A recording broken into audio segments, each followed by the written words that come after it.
That's the advantage of going down that route. Thanks, Mark. Do we risk losing good staff to other unis if our conditions and pay are not competitive compared to other unis and they are recovering more quickly?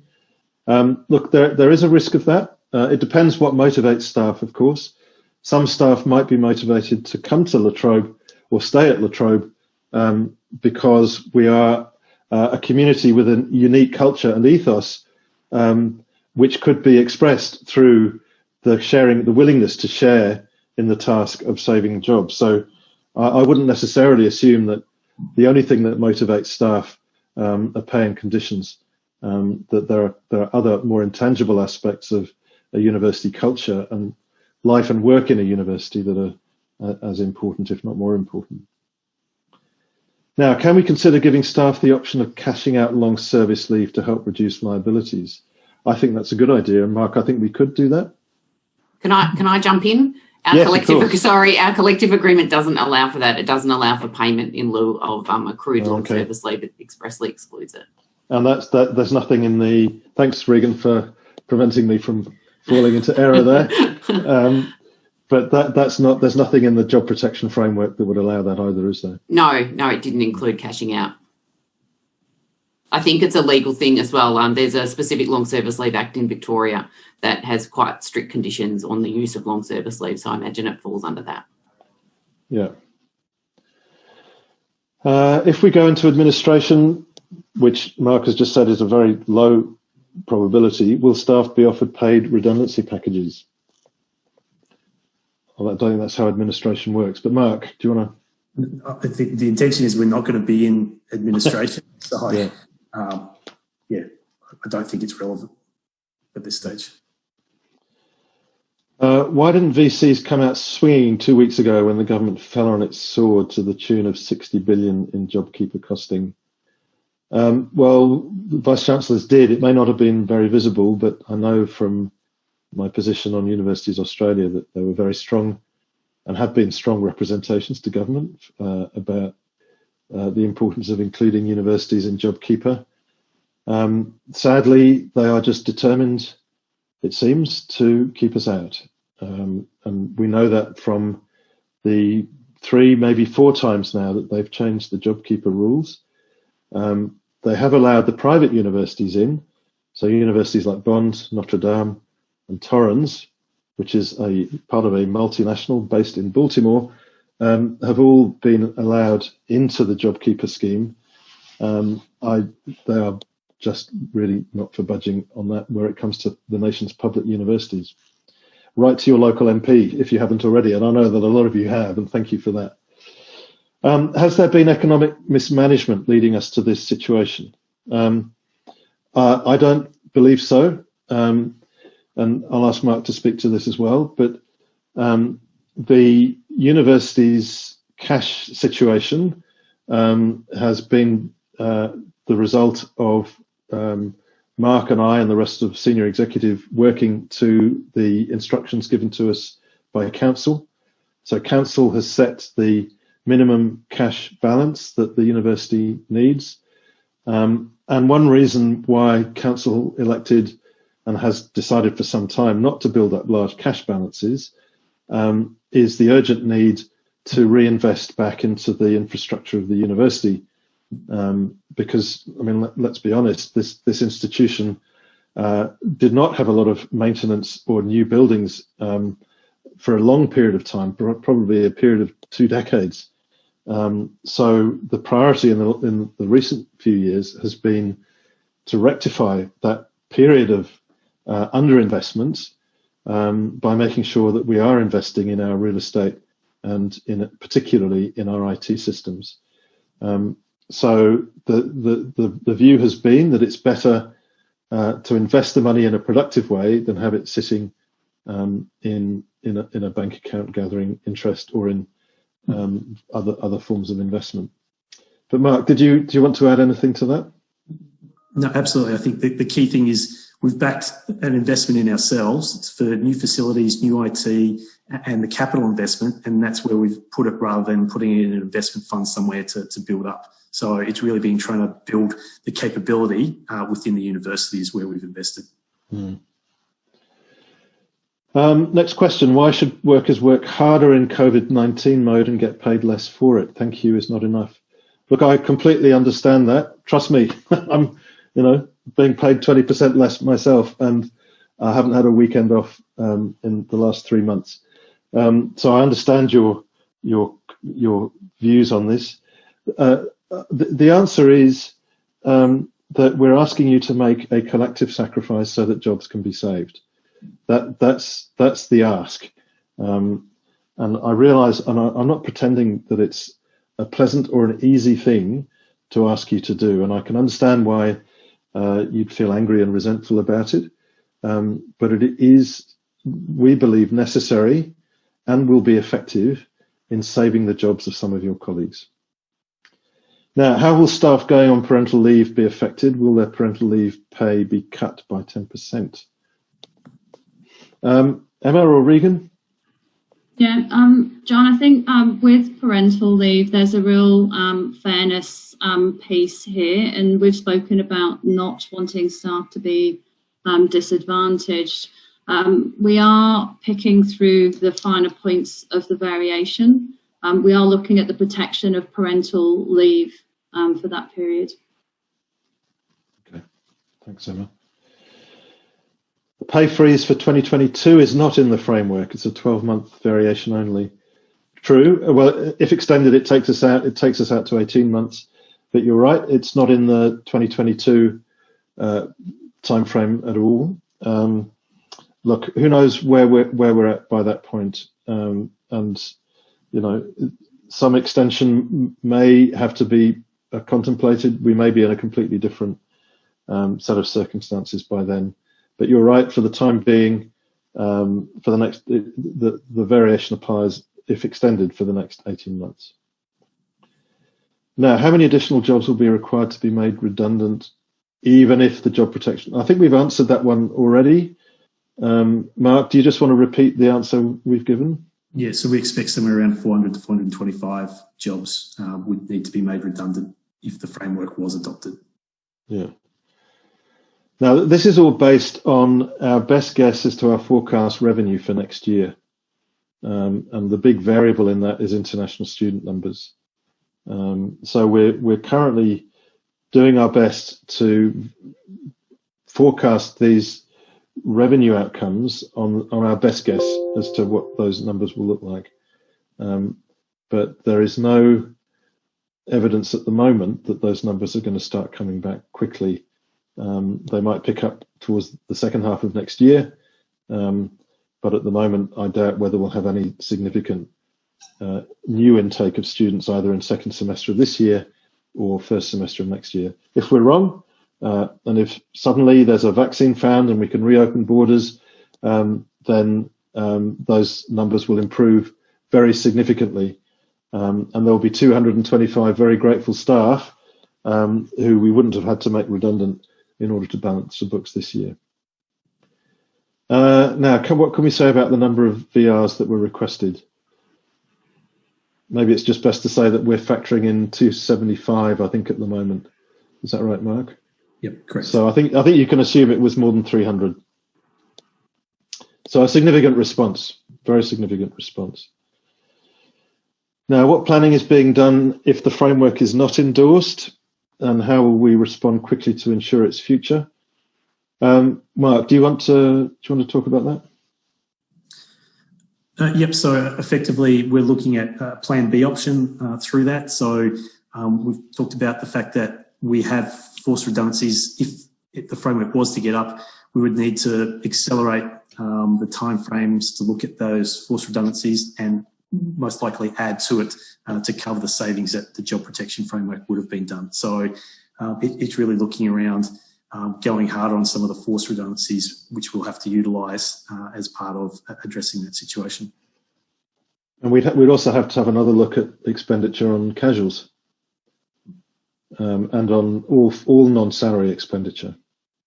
It would be a much bigger savings mountain for us to climb. So we would need to look everywhere to make those savings. Will SEG extend their voluntary 20% pay reduction beyond 3rd of July until the job protection framework is dissolved? Well, I think I've already said that I make that commitment.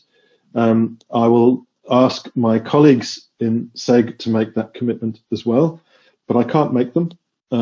I would hope they would, but I haven't talked to them about it yet. But I will be leading by my own example in extending my pay reduction. If you get a promotion, would your superannuation be calculated at the higher rate? Good question. Emma? I can probably jump in for that one. Regan? The answer is Yeah. yes. So yes, if you get a promotion, yes, if you get an increment, you won't get those pay amounts, but your super will be increased accordingly. Absolutely. Okay, thanks, Regan. Request for a calculator tool. We got Regan or Emma, do you want to answer that? We are looking at a calculator tool to see if it's possible to model all of the variations. It's really just the speed with which we're moving. Now we've got the variations confirmed. So we are attempting to provide that for staff. Thanks. It seems that a yes vote will affect low-income earners to a greater extent. Is there any thought to raising the 30k buffer to a higher amount? Well, the 30k was what was in the national agreement. There is provision in the job protection framework to deal with any cases of hardship. So there are safeguards there. The problem with increasing the buffer is that it reduces the amount we're able to save. So we could look at, for example, changing the steepness of the progressiveness. Does that make any sense? But we'd still need to make the same amount of overall savings. But that could be something we could look at if there was a view that would be desirable. But we'd still have to make the same overall savings. Why would those on fixed-term contracts vote for a pay cut when they will be unemployed shortly? Well, I don't believe that that's necessarily the case, that they will be unemployed, partly because there are specific protections for fixed-term staff in the job protection framework that I touched on briefly. The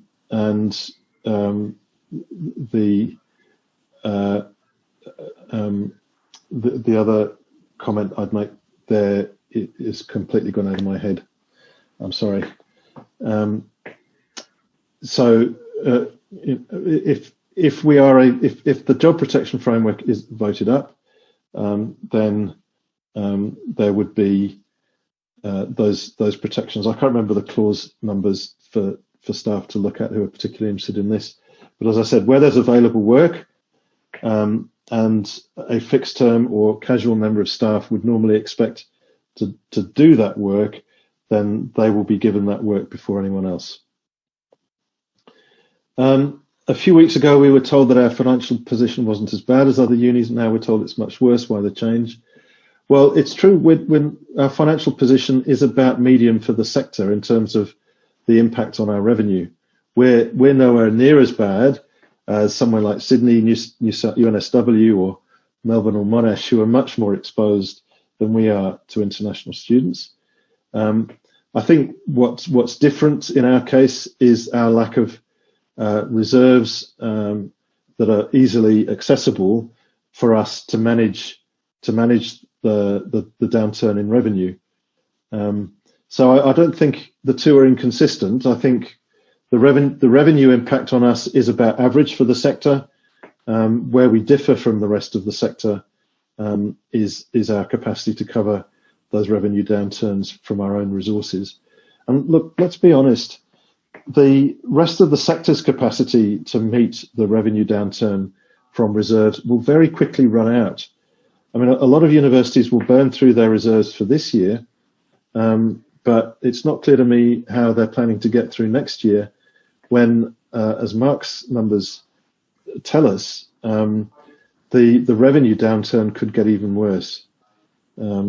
So I think it's prudent for us to be looking at the resources we have available to us to manage this revenue downturn, which will continue into next year and probably the year after, and make plans now to position ourselves as best we can to come out through to the other side. Are senior executives included in the framework? I can probably take that one. They absolutely are. So all employees who are covered by the collective agreement are included in the framework. Unlike other universities, our collective agreement is really broad and covers the majority of our staff. It pretty much just excludes John and some of his direct reports. And as we just heard that he's going to ask them to take a cut as well. So definitely all of the senior executives that are covered by the collective agreement are part of that framework. So if I talk, you can't hear me. So how is it ethical that we have executives on salaries up to $1 million a year while you sack casual staff and cut the conditions of ongoing staff? Well, I can only repeat what I've already said, which is that I and my senior colleagues are making a much bigger percentage cut than we're asking staff to take, and I think that's important. And what we're asking staff to do is to approve an arrangement that will reduce our need to sack staff or to cut conditions. I mean, redundancy, you know, the termination of someone's livelihood, I think, is a very serious impact on someone's continuing conditions. Now, there are no easy answers here, and I agree it's not a pleasant question to have to ask staff. But I believe, as I said in the final slide, that we have shown that we're willing to act in good faith and that we are acting in good faith with staff. The No campaign are vocal, but often no alternative besides lobbying government. What is at stake if staff vote no? Well, I think we've answered that. I think we would have to move much more quickly to involuntary redundancies. We'd have to look again at the entire non-salary expenditure. I think we've already answered that. We're confident that the financial risk, or the risk of financial unsustainability of the university, is low. That, you know, we will continue, but I'd much rather continue with more staff still employed rather than less, and that's what's behind this proposition, as I've said. How does leadership intend to handle the inevitable drop in motivation resulting from pay cuts, delayed promotional remuneration, and doing more with less? Well, I think by demonstrating that this is a challenge that we all face. We're all in this together. This is not something that we are willingly and, you know, wantonly inflicting on our staff. We're making some difficult choices ourselves about what we ask our staff to do. I appreciate that it would have ramifications for morale, but you look at a university that doesn't believe in trying to protect jobs and that goes straight to forced redundancies, and where the senior leadership has not taken any pay cut in solidarity with their staff. I wonder what, and there are universities of that sort, by the way, not far away from here. I think that would have as big an impact on the motivation of staff as what we're trying to do here. We are going down a different path from many other universities, and the reason I'm proposing it is because I believe it's closer to the ethos of this institution, that we will come together and do what we can collectively to save jobs, and that we don't look in the first instance to what's in it for us. That's what I would hope. Is there a commitment to reducing non-EBA executive salaries with or without the JPF? Well, we've already taken a 20% pay cut. I don't know how many times I have to repeat that. As for the longer term, that's a matter for council. The non-EBA salaries are, by which we really mean the senior exec, are determined by council, and I know that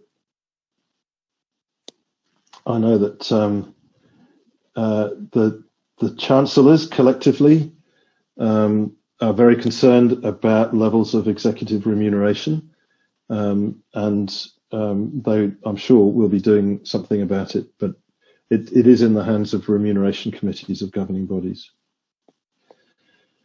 When you have a, yes, okay, sorry, well, yeah, you can keep that one. Thank you. You can quote me. If I apply for a vacant manager position, I would not get the pay. So why would I take on the extra responsibility without the remuneration? Regan? Step in with that one. Okay. Yeah, just to clarify the position on that is a good question. So with a new job, you would get paid for that, but for higher duties or alternate duties, you wouldn't get paid for those. So I hope that answers the question. Thanks, Emma. Will there be an opportunity for staff members experiencing extreme financial hardship to apply? Yes, there would. There is, as I said before, there are hardship protections in the job protection framework. So just exempting someone from the pay cut might be one way of addressing that. There may be others. Does the Chancellor and Council fully support the job protection framework? Absolutely. We just had a meeting this morning to discuss this. It was unanimously endorsed. They are very strong supporters of it, and they hope that it is supported by staff. Urgent change won't be carefully planned sounds like a threat to staff. It's not a threat to staff, it's just a statement of the reality that if we can't make the savings through the job protection framework, then we will have to move far more quickly to make savings by other means. Now, ideally, I would like to, if we have to make redundancies, to do them within the framework of the job protection framework, because I think that offers staff a very sound way of going about reducing the size of a workforce. How did the university get into such a desperate situation? It's called COVID-19, okay? And this is not something for which we are responsible, but we are trying to manage our way through it as best we can. And I won't repeat myself. The way in which we differ from other universities, and this is highlighted by the Marshman and Larkin's report, is that we do not have a large reserve that we can draw on to help manage our way through, at least in the short term. But as I said before, I believe every university will sooner or later run out of their reserves. They will have to look to other measures to help manage their way through what is likely to be a 1 or 2 year period in which our revenue is going to be significantly lower than others. And I've explained why our council has adopted that financial strategy. No one foresaw this. We did have contingency plans in place for a drop in international student revenue from one country or maybe 2 countries in the world. No one foresaw a circumstance in which international borders would be closed for lengthy periods of time. Why can't staff choose time fraction versus pay cut? If it suits to say cut pay for the same work and claim an argument of being progressive. Well, I think we've already explained why we have elected not to use fraction reductions. It also wouldn't help because it means that we'd just be, people would be working less. So there'd actually be no saving, and that we'd have to make up that work by other means. But it is also a more progressive way of sharing the pain, because through pay cuts we can apply that $30,000 threshold and then go from there. If a fixed term staff member has already been told their job will not be renewed, is this likely to be reviewed if the framework is approved? Emma or Regan? So as part of the framework, there are protections for fixed term and casual staff in terms of work that is available. And so, yes, this would be looked at. It depends on what work is actually available and who used to perform it. But definitely the framework has quite large protections in terms of work available for fixed term and casual staff.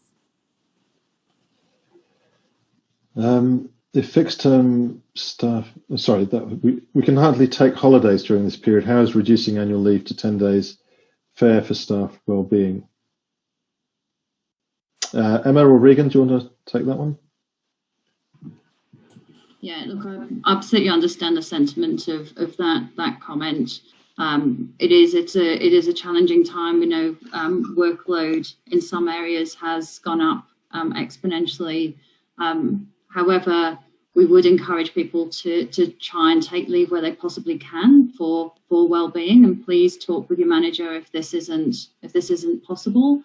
To look at what other arrangements we can put in place. However, we still do need to reduce the annual leave balances to 10 days.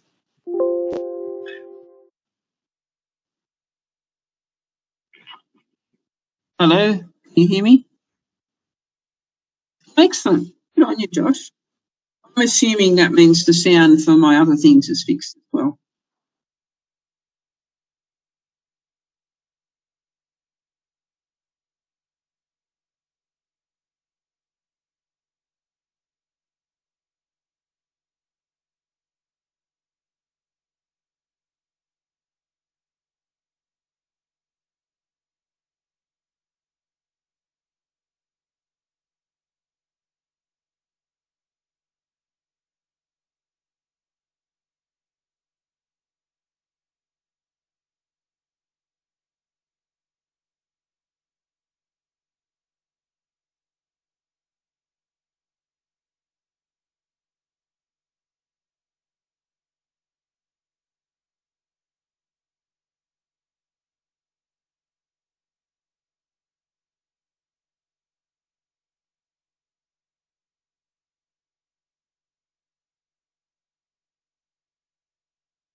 Leave positions through natural attrition. Will they be backfilled or recruited? Will there be a recruitment freeze during those years? Well, there is a recruitment freeze right now. The Job Protection Framework does talk about restrictions, not freezes, but very tight restrictions on recruitment. So it wouldn't be a freeze, but there'd have to be very strongly justified reasons for recruiting someone during this period. And we would be governed by the Job Protection Framework for as long as it was in force. So look, I think we've got time for maybe a couple more questions. Why should casuals and fixed term staff who have little job security anyway vote to take an equivalent pay cut when the chance of contract renewals are small? Well, look, I don't have a different answer to that question than the ones I've already given as to why everyone should take a pay cut. Other than that, specifically for fixed term and casual staff, there are greater job security protections built in to the job protection framework than would otherwise be the case. I think the chances of fixed term and casual contracts being renewed will be greater under the job protection framework than they would be if we didn't have the framework. In fact, I'm confident of that, because we would have to go, as I said earlier, we would have to look very carefully at all of our expenditure on fixed term and casual contracts if we had no other way of